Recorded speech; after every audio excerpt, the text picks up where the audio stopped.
Welcome, everybody. We are going to get started on time. We're very prompt here at Digiday. Welcome to the Digiday Publishing Summit Europe. My name is Nick Friese. I'm the founder and CEO of Digiday. We are so thrilled to have you here for which is our second European summit. We hosted our last summit in Barcelona back in June, and we're very proud to have a second program for you, and hopefully many more ahead. So thank you for coming.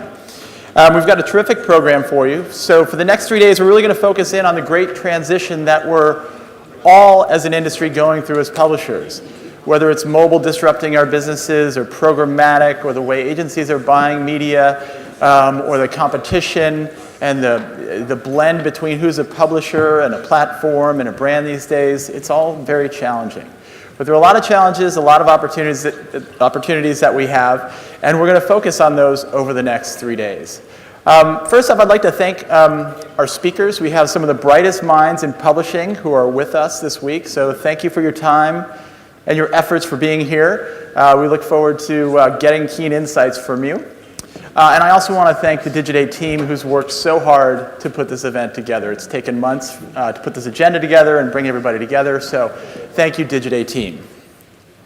The other thing is I want to thank our sponsors. We can't bring events like this to you without our sponsors. We've got some very innovative technology companies that are supporting this event that are here, that you'll hear from up here, that you'll meet with in the 10-minute meetings or at the networking events.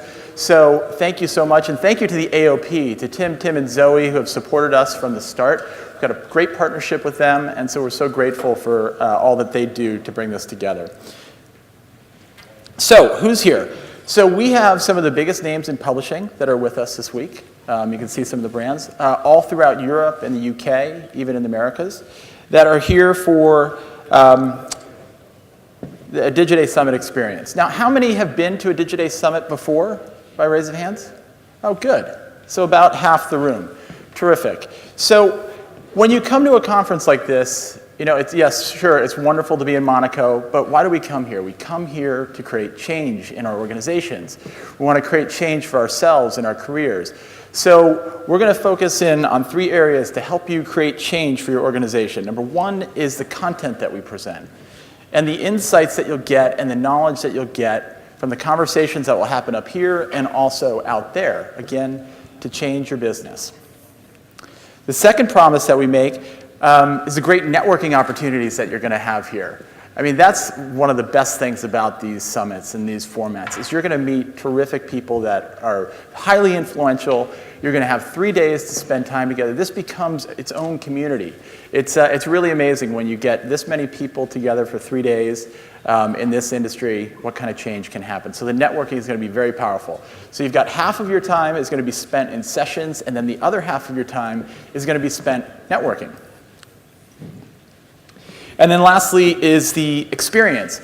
We want you to have a high-quality experience at a Digiday Summit. We want you to enjoy the surroundings, the activities, the high-level speakers and the presentations, all the networking events, all blended together. We want to give you the best conference experience. We know your time is so valuable. We know when you come this far and invest money into something like this, we want you to get a ton of value out of it. So we hope that we deliver a terrific experience that will help change your business. So how many read Digiday on a regular basis? Great, so most of you. Wonderful. So you know that we cover the industry in a different way. We've got a different tone. We're very honest about the industry. We're very open about our challenges and the opportunities that we have. We just sort of cut out all the BS in Digiday. And that's really primarily because Brian Morrissey and the way he and his team covers this industry, they get right to the heart of the matter. And we're going to do the same thing here on the stage. We want to take the same tone and approach to the content in a no BS style. So we've got some great sessions for you, and the content here should feel just like we have it on the site. And we're going to, we have short sessions. We don't have very long sessions. They're no longer than 20 minutes. So hopefully we will not bore you. Now this is the last thing, is we want you to get the most out of this event. And so I have 3 ground rules. This guy's a little scary, even scares me. The first thing is to participate. You know, we're a community here. Get involved, ask the speakers questions. If you disagree with something, say something. Be a part of the workshops and the town halls and the breakout sessions. We think you'll get the most out of the event that way.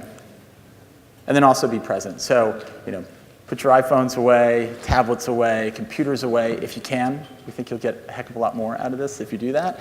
And then lastly, which I think is the most powerful, meeting new people. If you can meet 10 new people over the next 3 days, that will create change, I know, in your career, in your business, and the future of this industry. So we're thrilled that you're here, and thank you so much. And so now I'm going to introduce our president and editor-in-chief, Brian Morrissey, who's going to take you through the 5 trends, the key trends that he's seeing in the industry. Thank you so much. Thank you very much, Nick. Thank you. That's our intro music. We're trying this new. So yeah, as Nick said, we came upon the Great Transition as the theme because we really believe we're in this historic time where we're moving from the analog to the digital media era, and change, keeps happening. We think every company is at some point along point A, and they need to get to point B. So right when you figure out desktop, and oh well, mobile comes along. And so what we really wanted to address were what we see as the big trends happening in publishing, and hopefully have as much conversation about those trends as possible, not just on stage, but over drinks and over meals and in the hallways. So here goes. Here's how we thought about the agenda. One is adopting a digital metabolism. I think the first and the most important thing that we end up hearing from brands, agencies, and publishers is that a lot of the challenges are the speed. The speed of digital, the speed of change is often too great, particularly for large organizations. And so they struggle to keep up. Directly after this, I'm going to have Angie Singh up from CBS Interactive, and Jenny Antoniou from Dennis. And we're going to talk about how organizations can move faster and the challenges of adopting technology. The next is minding the mobile gap. I was just at a conference and they were talking about, John Steinberg was talking about how, if he thought maybe some publishers would get to 50% if this was 2 years ago, and now you've got some publishers getting to 70% of mobile. And when I say minding the mobile gap, is there is a gap. Despite the fact that we've been predicting the year of mobile since 1999, change suddenly happened, and a lot of publishers were caught flat-footed by it, from what we're seeing. And the monetization is not there yet. The audiences have moved extremely fast, and so we have to figure that out. I saw Tom Bowman's here, right? Tom had actually tweeted earlier a Wired article that the smartest, richest companies can't crack mobile, and those that do are going to own the future. And that is very, very true. So we're going to talk a lot about that. We've got Simon Davies here from Quartz. How many of you know Quartz? It's okay, that's pretty good. It's a US-based publication covering global business, and they have a very, very mobile-first mindset. And I think they're doing probably one of the best jobs out there when it comes to figuring out how to build for mobile. And they had the advantage of building from scratch, but we're going to hear a lot about that. And then he's going to be joined by Jeff Moriarty from Johnston Press in one of our deep dive segments to drill down more about the mobile challenge.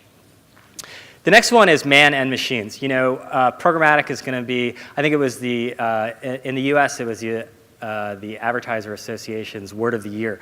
It just beat out native. And before, programmatic was looked at as sort of a sideshow and a way to maybe more efficiently move remnant inventory. And one of the big trends that we're seeing is, programmatic is moving front and center. Every publisher has to have a data strategy. Every publisher has to figure out how to bundle programmatic in with what their direct sales force does. So we're going to hear from Connor Mullen from RTE Digital. He's going to talk about using programmatic for branding, something that it simply wasn't done before. And then we're going to have a deep dive on this. He's going to be joined by Steve Payne from Huffington Post about how you make programmatic an integral part of your sales strategy. Finally, the native imperative. I think the two things that are going on right now on the monetization front are the shift to programmatic and the shift to native. And there's a lot of debates over what native means, but I think people are moving on from that. And basically, native means ideas-based advertising campaigns that fit really well in their environment. And this is really what publishers, I think, are finding actually gets them premium ad rates. So Charles Yardley from Forbes is going to be here. Forbes was an early proponent of native, and they're doing a really good job with brand voice. And he's going to talk a lot about that. And the last one sort of added a few things here is new audiences, new distribution, and new business models. And that's sort of, we want to have sessions that look ahead. Just the fact that Snapchat now is emerging as possibly a major media channel is really interesting. And everyone has to think about that. WhatsApp is now a major source of traffic for many publishers. So all publishers are trying to figure this out. We've got Ben Mayer from Mashable here, and he's going to talk about how Mashable is building not just its content, but also its distribution for a millennial audience. So that's going to be really interesting. And as Nick said, one of the key things is we want to make sure that we have as much participation as possible. So this is where I ask you guys to do something. We have these boards over here next to Jenny and Angie. And one's for publishers, one's for tech companies. And we have a bunch of what look like Post-it notes on there, but they're actually magnets. And so if you can grab one or even two, there are also some Sharpies there. And what I want you to do is write down one of the big challenges that you have when it comes to moving from A to B in this transition from digital, from analog to digital. It can be a super big challenge, or it can be like a very tactical challenge. It's really up to you, and it's anonymous, so you can truly be honest. So I'm going to give you a few minutes to fill those out, and then when you do, just go up there and just stick them on the board. Again, you don't have to write your name on it, but do try to write clearly, because people will be looking at these things.